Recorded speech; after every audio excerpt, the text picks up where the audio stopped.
evaluation of limits. Now, regarding sa evaluation of limits, ang unang dapat aralin is the indeterminate form.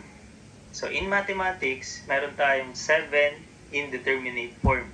So, pwede yung tanungin sa board exam. So, make sure kabisado natin yung 7 na ito. So, mga indeterminate are 0 over 0. So, this is indeterminate. Infinity minus infinity.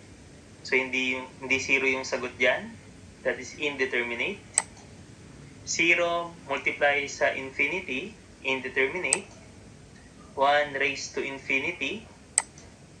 Infinity over infinity is not 1. This is indeterminate. 0 raised to 0. And infinity raised to 0. So, lahat ng ito, indeterminate.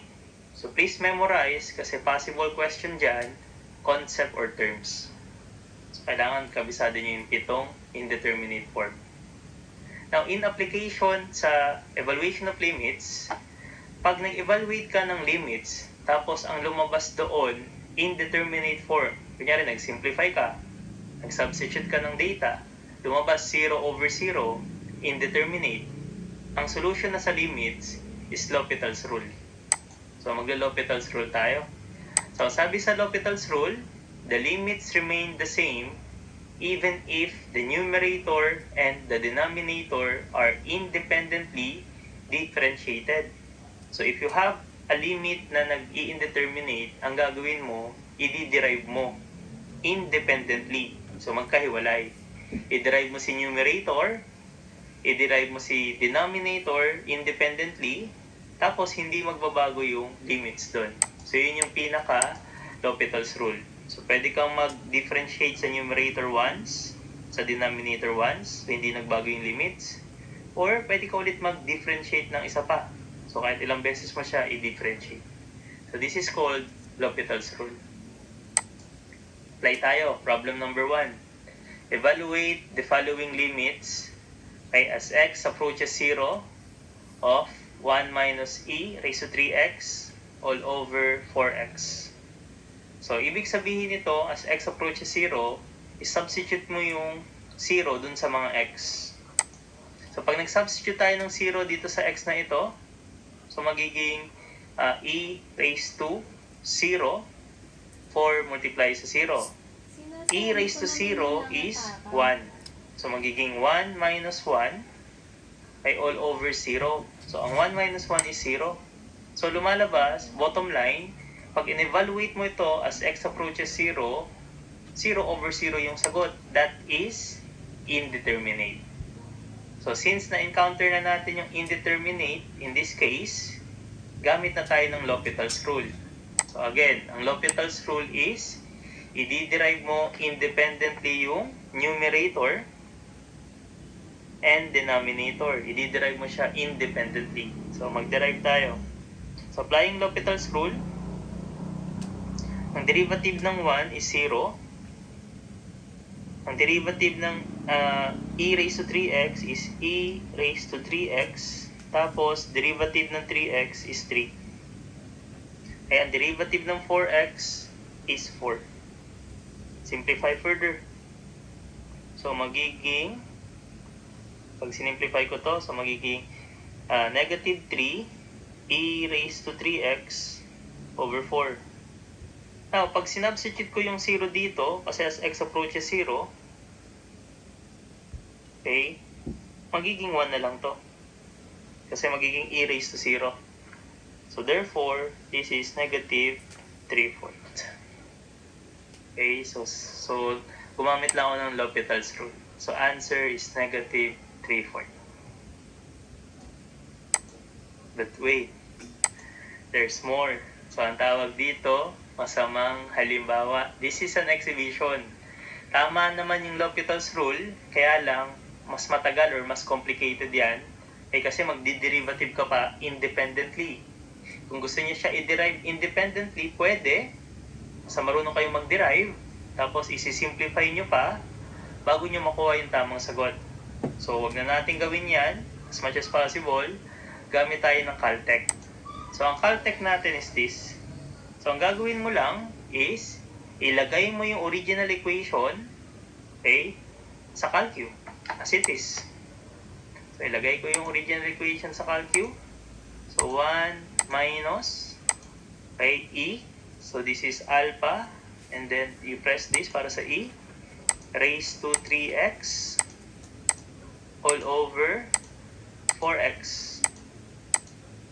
So, nilagay ko yung original equation and then, you press calc. Pag prines mo yung calc, magtatanong siya ng x, titingnan mo yung value. So, lumalabas ito yung x natin as x approaches 0. So, ilagay mo dito 0. Kaya lang, pag nag-equal sign ka dyan, magmamat error yan. Kasi nga, pag nilagay mo 0 dito, ang mangyayari, 0 over 0. Kaya si Calcu ang binibigay sa ating sagot, mat error. So, ang gagawin mo, okay, hindi 0 yung dapat ilagay. So, balik ko lang. So, replay lang natin calc. Pag nagtanong na x, maglagay ka ng numerong malapit lang sa 0, approaching 0. For example, yung numero na ito, this is approaching 0. 0.001. Okay, so this is not 0 pero approaching 0 yan. Now, pag in-adjust mo na yung calc, hindi na yan nagmamat error. And then, automatically, final answer agad yun. So, this is the best way pag may nakita kayong limits. Ang diskarte lang sa limits, calc. Problem number 2. Evaluate as the limit of x approaches 1. Ang equation natin, x squared minus 1 all over x minus 1. So, pwede natin gamitan ng L'Hopital's rule or pwede tayong mag-calculate na lang. So, let's use our calculator. Input natin yung equation as it is. So, kahit di na ako maglagay ng parenthesis, okay lang yan. So, alpha x squared minus 1 all over alpha x minus 1. And then, calc. Pag prines ko yung calc, magtatanong ng x, ito yung tinitingnan parate. Dito. Okay, so that is as x approaches 1. Pag nag-calc 1 ako, mag-e-error ito.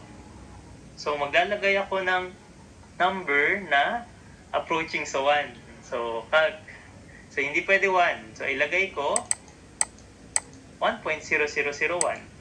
So, hindi na siya magmamat error pag ganito. Okay, and then you press equal sign.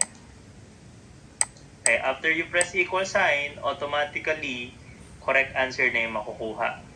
So, pwede yung 1.0001 or kaya, other possible input calc.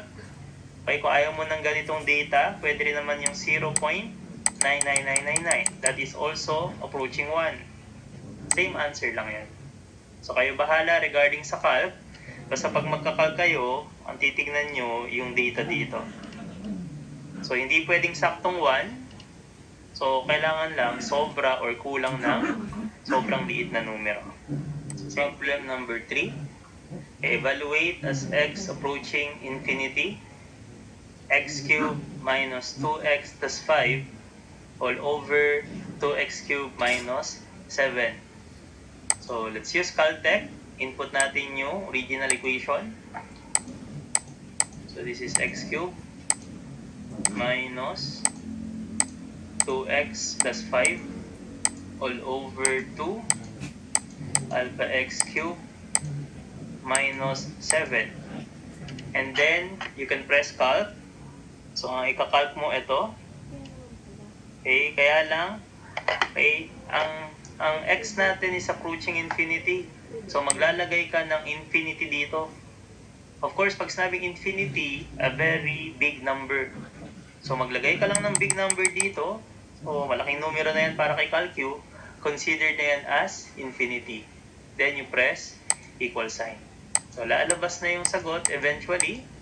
That is 1/2. So, wala tayong problema sa evaluation of limits. So, calc and then input correct data. Limits. Problem number 4.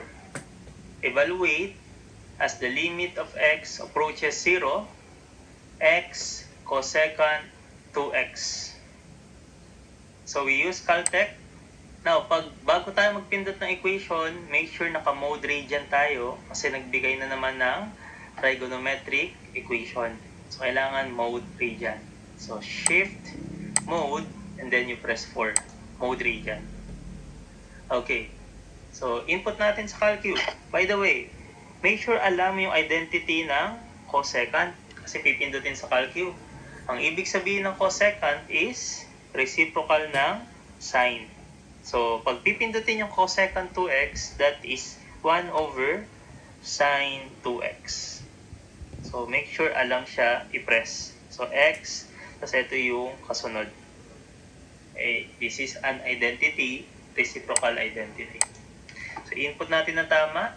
So, alpha x, then ang reciprocal ng cosecant is 1 over sine. So, 1 over sine 2x. So, input natin correctly and then you press calc. Dito tayo magka-calc sa limit na ito. Kaya lang pag nilagay natin 0, magmamad error. So, ang gawin mo, sobrahan mo ng konti. Okay, 0.0001. So, calc. Okay, and then lagay mo dito 0.001 equal sign. And then, okay na yan, lalabas na yung correct answer, 1/2. So that's it. God bless.